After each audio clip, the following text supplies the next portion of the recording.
Hello everyone. आज हम question paper solve करेंगे नीट 2020 का फिजिक्स पोर्शन। सो स्टार्ट करते हैं। The question will be visible on your screen. First question है the phase difference between displacement and acceleration पूछा गया है, कितना होगा फेज डिफरेंस। तो देखो, सिंपल हार्मोनिक मोशन में हमें पता है कि एक्सेलरेशन डायरेक्टली डिपेंड करता है डिस्प्लेसमेंट के, बाद विद नेगेटिव साइन। इसका मतलब ये है कि जो भी फंक्शन डिस्प्लेसमेंट का होगा वही फंक्शन एक्सेलरेशन का भी होगा, बट एक नेगेटिव साइन के साथ। ये नेगेटिव साइन हमें बताएगा कि जो फेज डिफरेंस होगा, मतलब एक्सेलरेशन और डिस्प्लेसमेंट एक दूसरे से आउट ऑफ फेज होंगे, नेगेटिव साइन का मतलब, ठीक है। और आउट ऑफ फेज का मतलब है कि यहाँ पर जो एंगल होगा वो कितना होगा, 180 डिग्री। और क्योंकि डिग्री में तो ऑप्शन नहीं है तो हम क्या चूज करेंगे, पाई रेडियन। हमें पता है 180 डिग्री इक्वल टू कितना होता है, पाई रेडियन। तो हमारा करेक्ट ऑप्शन इसमें क्या हो जाएगा, option number 4 would be correct option. Next question करते हैं। A long solenoid of 50 centimetre यहाँ पर लेंथ है सोलिनॉइड की, और नंबर ऑफ टर्न गिवन है और करंट गिवन है, ठीक है। और आपको क्या निकालना है, मैग्नेटिक फील्ड निकालना है। तो देखो बेटा, मैग्नेटिक फील्ड का फॉर्मूला होता है B equal to mu naught n I. यहाँ पर आई एन होता है यहाँ पर number of turn per unit length, number of turn per unit length. तो इसमें आपको small n equal to the total number of turn divide by length. Total number of turn कितना है हमारे पास, 100 डिवाइड बाय 50 सेंटीमीटर है, ऐसा unit में change कर लो, -2। अब यहाँ पर पुट कर दीजिए म्यू नॉट की वैल्यू 4 पाई 10 की पावर -7, एन की वैल्यू 1005 इंटू 10 की पावर -2, और यहाँ पर करंट की वैल्यू कितनी है, 2.5 एम्पियर। ठीक है, इसको आप सोल्व करोगे, आंसर आएगा 6.28 10 की पावर -4 टेस्ला। इसमें बस एक चीज आप ध्यान रखना, जब भी आप मैग्नेटिक फील्ड निकाल रहे हो सोलिनॉइड की, तो नंबर ऑफ टर्न का ध्यान रखना। क्वेश्चन में आपको क्या गिवन है, यहाँ पर 100 टन्स बोला है। मान लो अगर वो बोलता 100 टन्स पर सेंटीमीटर या 100 टन्स पर मीटर, तो वो होता number of turn per unit length. But यहाँ पे सिर्फ टर्न दे रखा था, तो पहले मैंने स्मॉल एन मतलब कि number of turn per unit length निकाला। ठीक है, तो नेक्स्ट क्वेश्चन करते हैं, आप इसको नोट कर लीजिए। नेक्स्ट क्वेश्चन है, एक पुली सिस्टम है जिसमें दो मास है यहाँ पर, और मास की वैल्यू आपको गिवन है, मास है 6 एंड 4 केजी। तो लेट ये 4 केजी है यहाँ पर, और जो हायर मास है वो जाहिर सी बात है काफी नीचे होगा उससे, तो 6 केजी। और पूछा है कि एक्सेलरेशन कितना होगा। तो बेटा एक्सेलरेशन निकालने के लिए मैं आपको फॉर्मूला बता देता हूँ डायरेक्ट। यहाँ पर इक्वेशन बनाने में तो टाइम लगेगा कंपटीशन एग्जाम में। तो एक्सेलरेशन इक्वल टू होगा हमारा, देखो, डिफरेंस इन मास यानी कि m1 minus m2 multiplied by g divide by sum in mass m1 plus m2। ठीक है, तो एक्सेलरेशन हमारा आ जाएगा, डिफरेंस इन मास मतलब 6 minus 4 divide by sum in मास मतलब 6 प्लस 4, और यहाँ पर g की वैल्यू, ये कितना आ गया, 6 में से 4 जाएगा 2, 2g बाय 10 या फिर g बाय 5। तो हमारा करेक्ट ऑप्शन क्या हो जाएगा इसमें, g बाय 5 या फिर ऑप्शन 2। नोट कर लीजिए। मान लो किसी क्वेश्चन में अगर वो टेंशन भी पूछते तो टेंशन का फॉर्मूला हो जाता है, यहाँ पर मैं लिख रहा हूँ, tension equal to twice of product of mass upon sum of mass. ठीक है, 2m1m2, और यहाँ पर आ जाएगा जी, तब ये हो जाता फॉर्मूला। टेंशन है यहाँ पर, तो खैर एक्सेलरेशन ही आपको निकालना था, नोट कर लीजिए, फिर हम नेक्स्ट क्वेश्चन करेंगे। ओके, नेक्स्ट क्वेश्चन करते हैं। The ratio of contribution by the electric field and magnetic field component to the intensity of an EM wave पूछा है, कितना होगा। ये अच्छा क्वेश्चन है। इसमें देखो इंटेंसिटी का कंट्रीब्यूशन पूछा है bye the electric field and the magnetic field. तो इसका फॉर्मूला पहले आपको पता होना चाहिए कि जो इंटेंसिटी का फॉर्मूला होगा, यहाँ पर ratio of contribution by the electric field and magnetic field component to the intensity. तो इंटेंसिटी का फॉर्मूला पहले मैं आपको बता देता हूँ। इंटेंसिटी का फॉर्मूला होगा बेटा, एनर्जी कितनी है जिसको हम एनर्जी एनर्जी बोल रहे हैं, you multiplied by G multiplied by C. Energy यहाँ पर है, जो यू होगा, अगर मैं इसको इलेक्ट्रिक फील्ड के लिए लिख रहा हूं, इलेक्ट्रिक फील्ड के लिए, तो इसका फॉर्मूला हो जाता है 1/2 एप्सिलॉन नॉट ई का स्क्वायर, ई का स्क्वायर। ठीक है, और अगर मैं यू की वैल्यू लिख रहा हूं यहाँ पर मैग्नेटिक फील्ड के लिए, मैग्नेटिक फील्ड, तो बेटा इसका फॉर्मूला आ जाता है 1/2 बी का स्क्वायर अपॉन म्यू नॉट। ठीक है, तो मुझे क्या निकालना है, मुझे दोनों की इंटेंसिटी का रेशियो निकालना है। आई ऑफ, इसमें रेशियो पूछा है किसका, पहले जो वर्ड है ना उसको ऊपर रखूंगा मैं। इलेक्ट्रिक फील्ड पहले पूछ रहे तो इलेक्ट्रिक फील्ड का ratio and intensity of electric field divide by intensity of magnetic field. ठीक है, और यहाँ पर फॉर्मूला क्या होता है, एनर्जी मल्टीप्लाइड बाय सी। तो यहाँ पर क्या आ जाएगा, एनर्जी ऑफ किसकी, इलेक्ट्रिक फील्ड की, into C divide by energy यहाँ पर किसकी आ जाएगी, एनर्जी यहाँ पर आ जाएगी आपकी मैग्नेटिक की, मैग्नेटिक फील्ड की, मल्टीप्लाइड बाय सी। ठीक है, तो ये फॉर्मूला होता है इंटेंसिटी के लिए।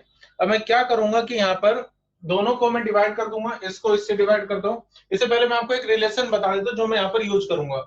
एक रिलेशन होता है C equal to 1/μ0 into epsilon naught, और एक रिलेशन ये मैं यूज करूंगा यहाँ पर E इक्वल टू होता है E/B इक्वल टू होता है C।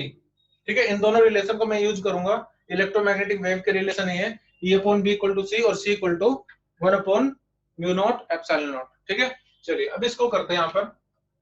तो बेटा C से C कैंसिल आउट हो जाएगा, U की वैल्यू कितनी, इलेक्ट्रिक फील्ड के लिए U की वैल्यू आ जाएगी 1/2 एप्सिलॉन नॉट E का square divide by magnetic field के लिए 1/2 B का स्क्वायर अपॉन μ0। तो 1/μ0 तो कैंसिल हो जाएगा, यहाँ पर आ गया एप्सिलॉन नॉट और μ0 E square upon B square, और E square upon B square की वैल्यू में यहाँ से कितना लिख सकता हूँ, C स्क्वायर μ0, ये आ गया C स्क्वायर।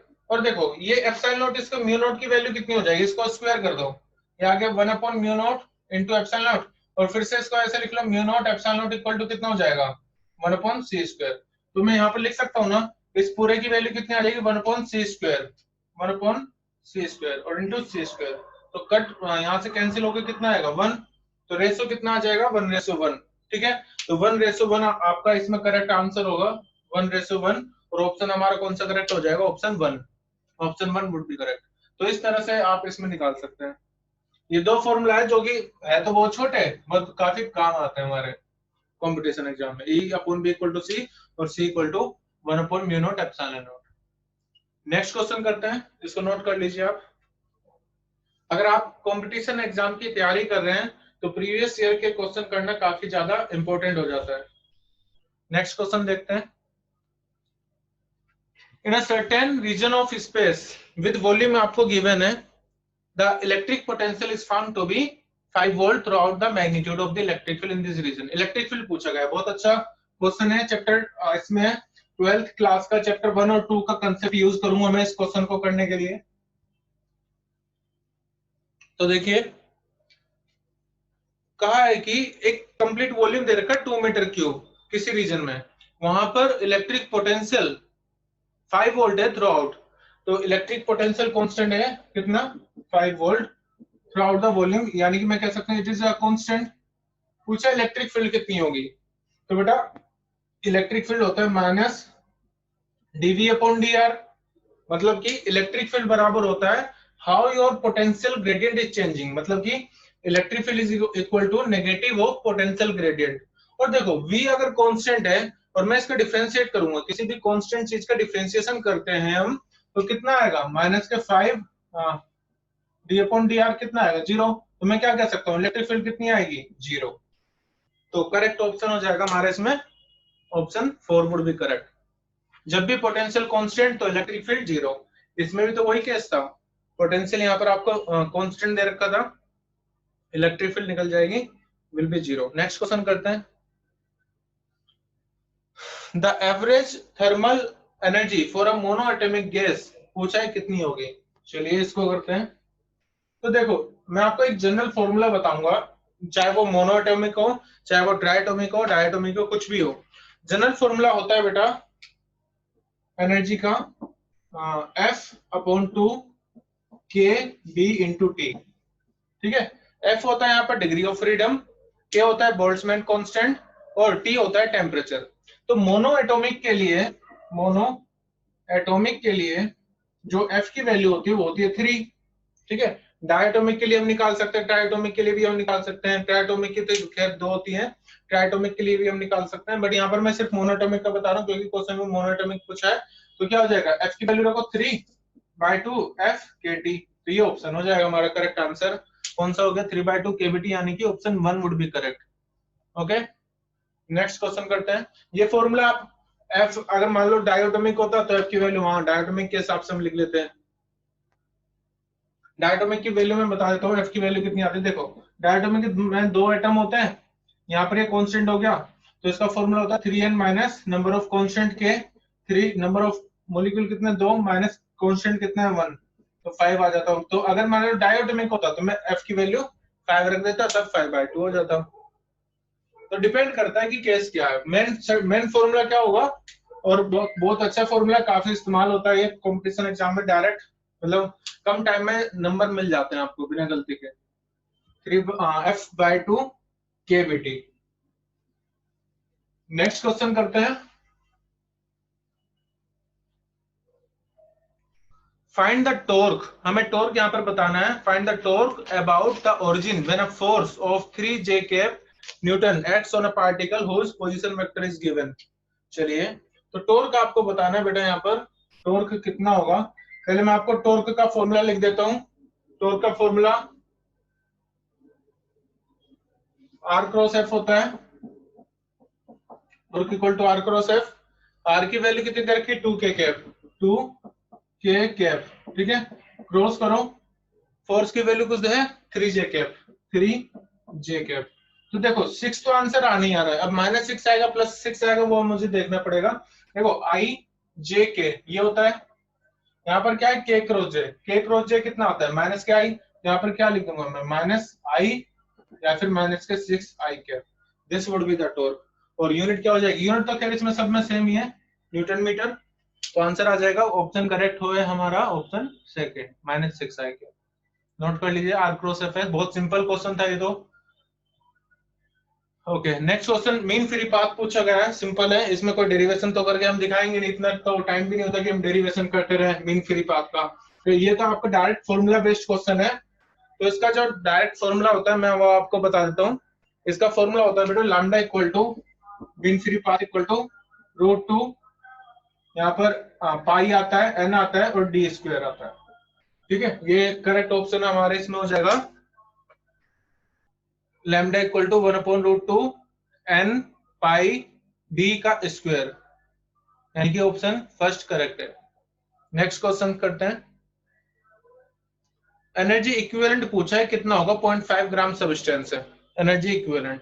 तो देखो जब भी आपसे एनर्जी इक्विवेलेंट पूछा जाता है तो फिजिक्स में अब तक के जो महान साइंटिस्ट है आइंस्टीन, उसका फॉर्मूला उनको याद करो और फॉर्मूला लिख लो mc², ठीक है। यहाँ पर बेटा जो मास है वो कितना है 0.5, तो 0.5 को मैं चेंज करूंगा किलोग्राम में, 10⁻³ C इक्वल टू होता है 3 × 10⁸ का स्क्वायर, ठीक है। अब देखो 0.5 × 10⁻³, 3 का कितना हो गया 9 × 10 की पावर कितना आ जाएगा 16, 9 × 5 कितना होता है 45, ठीक है। तो अब इसमें मुझे दो ऑप्शन दिख रहे हैं जिसमें 45 मतलब आ रहा है, 4.5 मतलब आ रहा है, यानी कि 1 और 2। तो इसके बाद मुझे क्या चेक करना पड़ेगा पावर। तो मान लो अगर 45 से अलावा मतलब कि 4.5 या उसके अलावा कुछ होता, खाली एक में 4.5 होता, तो मैं आगे पावर नहीं करता, मैं सिर्फ 4.5 लगा देता। बट क्योंकि दो ऑप्शन में 4.5 है तो पावर मुझे यहाँ पर देखनी पड़ेगी, और पावर कितनी आ जाएगी 16 - 3 यानी कि 13। तो हमारा ऑप्शन जो होगा correct that would be equal to 4.5 × 10⁻13 joule, ठीक है। ऑप्शन 1 हमारा करेक्ट हो जाएगा इसमें। एनर्जी इक्विवेलेंट मतलब E equal to mc²। Next question देखते हैं। Screw gauge of least count इसमें गिवन है हमें, और नंबर ऑफ डिवीजन जो है सर्कुलर स्केल पर है 50। पिच पूछा है, तो मैं उसका फॉर्मूला आपको बता देता हूँ, लीस्ट काउंट और पिच में क्या रिलेशन होता है।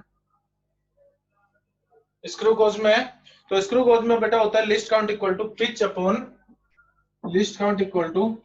Upon number of division on circular scale reading, या सर्कुलर स्केल खाली हम बोल सकते हैं। तो यहाँ पर क्या निकालना है आपको, क्या गिवन है, स्क्रू गोज लिस्ट काउंट है 0.01, पिच आपको बतानी है, नहीं पता मुझे, और नंबर ऑफ डिवीजन कितने 50। तो सिंपल कितना हो जाएगा, pitch will be equal to 0.01 multiply by 50। आप इसको ऐसे भी लिख सकते हो, 0 से 0 जाएगा तो कितना आएगा 5/10, यानी कि 0.5 वुड बी करेक्ट ऑप्शन। 0.5 हमारा सही आंसर आ जाएगा इसका, 0.5 mm में आएगा। ठीक है, 0.5 है ये, 0.5 mm करेक्ट ऑप्शन हो जाएगा हमारा सेकंड। नेक्स्ट क्वेश्चन करते हैं बेटा। देखो ये तो थ्योरेटिकल क्वेश्चन है, क्वेश्चन एक बार पढ़ लीजिए क्या, फिर मैं बताता हूँ। दो सिलेंडर है, एक वॉल से वो कनेक्ट है। Two cylinder A B of equal capacity are connected to each other via stopcock. contains an ideal gas at standard temperature and pressure. B is completely evacuated. The entire system is thermally insulated. The stopcock is suddenly open. देखो जहां पर भी आपको ये word मिल जाए ना, suddenly या कोई सडन काम हो रहा है, उसमें खाली एक वर्ड ध्यान रखना, एडियाबैटिक। एडियाबैटिक कब, जब सडनली बोला जा रहा है। ठीक है, तो इसमें करेक्ट ऑप्शन हमारा क्या हो जाएगा, सिंपल एडियाबैटिक प्रोसेस आएगा, सडनली प्रोसेस यानी कि एडियाबैटिक। नेक्स्ट क्वेश्चन देखिए। A cylinder contains hydrogen gas at a pressure, pressure given है यहाँ पर केल्विन पास्कल में, सॉरी किलो पास्कल में, और टेम्परेचर है 27 डिग्री सेल्सियस। पूछा क्या है, डेंसिटी पूछा है। चलिए डेंसिटी निकालते हैं। देखो इसके लिए मैं इक्वेशन सिंपल यूज करूंगा, PV equal to n R T. ठीक है, पीवी इक्वल टू एनआरटी। आर की वैल्यू गिवन है, टेम्परेचर की वैल्यू गिवन है, और प्रेशर भी गिवन है। बट स्मॉल एन जो होता है बेटा, वो होता है मास अपॉन मोलिक्यूलर मास, मोलिक्यूलर मास। ठीक है, मुझे तो क्या निकालना है, मुझे निकालना है डेंसिटी, और डेंसिटी इक्वल टू कितना होता है, डेंसिटी इक्वल टू होता है मास पर यूनिट वॉल्यूम। ठीक है, तो जब मैं इसको लिखूंगा, इक्वेशन को मॉडिफाई कर रहा हूँ, PV equal to M upon molecular mass को कैपिटल एम से डिनोट कर रहा हूँ, multiplied by R into T. ठीक है, इस वॉल्यूम को आप यहाँ पर ले जाओ, मोलिकुलर जो मास है उसको उधर ले जाओ, तो यही फॉर्मूला कैसे कन्वर्ट हो जाएगा, मैं लिख देता हूँ साइड में इधर। यह आएगा हमारा पी एम प्रधानमंत्री equal to M upon volume R into T. ये क्या हो गया, एम अपॉन वी क्या हो जाएगा, डेंसिटी। तो P M equal to density, मैं डेंसिटी को वैसे तो रो से डिनोट करते, पर मैं यहाँ पर डी लिखा हूँ, डेंसिटी आर इंटू टी। ठीक है, तो डेंसिटी का हमारा मेन फॉर्मूला क्या आ गया, I am writing here, density will be equal to P, density would be equal to P M divide by R multiplied by T. ठीक है, डेंसिटी हो जाएगा। अब देखो जो मास होगा यहाँ पर कैपिटल एम, वो मोलिकुलर मास लेंगे, हाइड्रोजन के लिए वो वैल्यू हम रखेंगे यहाँ पर 2 × 10⁻³ किलोग्राम में। ठीक है, और देखो जो यहाँ पर प्रेशर है, प्रेशर दे रखा है 219, तो 249 सॉरी 249 है, किलो पास्कल है, तो मैं उसको एसआई यूनिट में चेंज करूंगा 10⁻³ से मल्टीप्लाई करके, और जो टेम्परेचर है उसको भी मुझे चेंज करना होगा, 27 डिग्री है ना, तो उसको आप केल्विन में ले आओ, क्योंकि आप देख रहे होंगे आर की जो वैल्यू है वो केल्विन में गिवन है। तो इन सब की वैल्यू रखते हुए देखो क्या आएगा, प्रेशर आएगा हमारा कितना है यहाँ पर 249 10⁻³ मास आ जाएगा 2 × 10⁻³ हाइड्रोजन के लिए। ठीक है, हाइड्रोजन गैस बोला हुआ है, और आर की वैल्यू तो गिवन ही है 8.3 मल्टीप्लाइड बाय टेम्परेचर में केल्विन में लूंगा, तो केल्विन में 270 डिग्री है जैसे, प्लस 273 को आप ऐड कर दो। ठीक है, तो कितना आ जाएगा, 7 3 10 2 7 9 और 1 2 3, तो 300 आ जाएगा यहाँ पर, 300 केल्विन में आ जाएगा। ठीक है, तो जब आप इसको पूरा सोल्व करोगे, you will get an value equal to 0.2 kilogram per metre cube. तो ये ऑप्शन आपका यहाँ पर आएगा 0.2 kilogram per metre cube. Main था ये वाला फॉर्मूला डेंसिटी का, और ध्यान रहे कि इसमें जो कैपिटल एम है वो क्या है, वो है मोलिकुलर मास। नेक्स्ट क्वेश्चन करेंगे अभी हम, आप इसको नोट कर लीजिए। तो एक सिंपल इक्वेशन से मैंने ये फॉर्मूला बनाया था, D equal to P M upon R T, density equal to प्रधानमंत्री upon Raveena Tandon. Next question करते हैं। ओके, ये आपका एटम न्यूक्लियर चैप्टर से रिएक्शन हो रही है यहाँ पर कुछ, और हमें बताना है कंपोनेंट हमें क्या मिलेगा। तो देखो जब भी इस तरह के क्वेश्चन आपको लग रहा है तो उसकी इक्वेशन बना लो, ठीक है। तो यहाँ पर यूरेनियम है, यूरेनियम 92,235, ठीक है। इसकी बम्बार्डमेंट, इसमें हम क्या करवा रहे हैं, न्यूट्रॉन। तो न्यूट्रॉन को मैं इस तरह से लिखूंगा 0 and 1, ओके।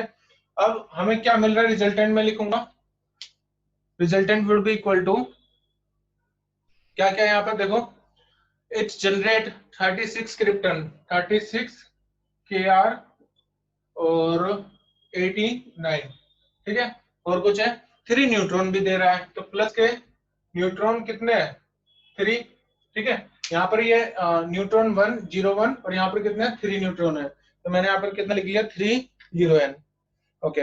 और जो पार्टिकल है वो हमें बताना है क्या यहाँ पर एमिट होगा, कौन सा पार्टिकल, एंड क्या मिलेगा, ओके। तो मैं इसको थोड़ा मान लेता हूँ, लेट एक्स है, ठीक है। मुझे नहीं पता एक्स क्या है, मुझे फाइंड करना है।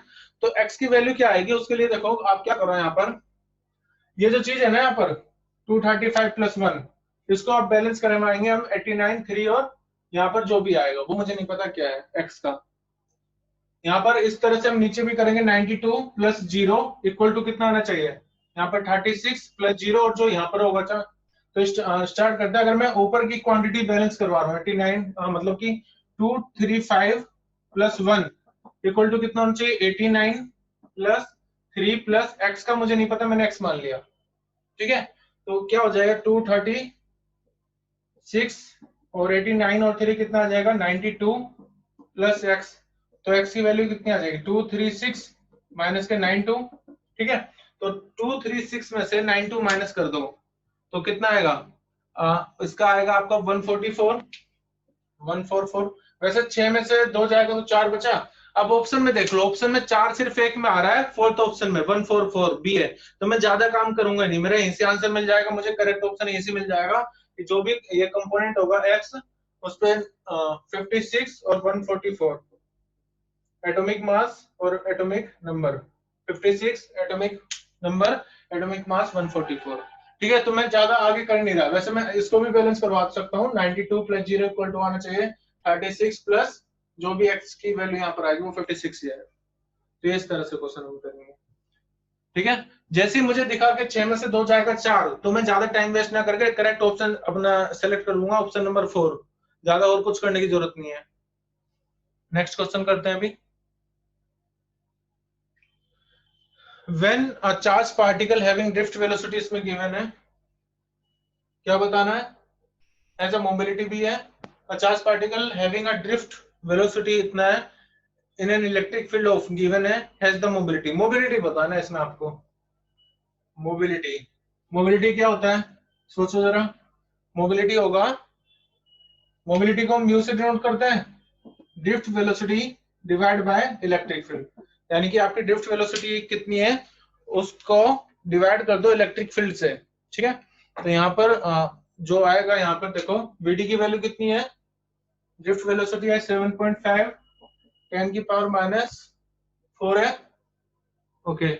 और इलेक्ट्रिक फील्ड है 3 × 10⁻⁻10, 3 × 10⁻⁻10, यहाँ से जाएगा 15 आएगा, ओके, सॉरी 15 क्या 25 2.5 आ गया, फिर ये 15 और ये 4, ये 15 2.5 × 10⁻⁴ प्लस 15 में से 4 जाएगा, तो ओके, तो 15 में से 4 जाएगा तो ऑप्शन में देखो कुछ मिल रहा है क्या, 15 4 2.5 2.25 ये सब आपको देखना है।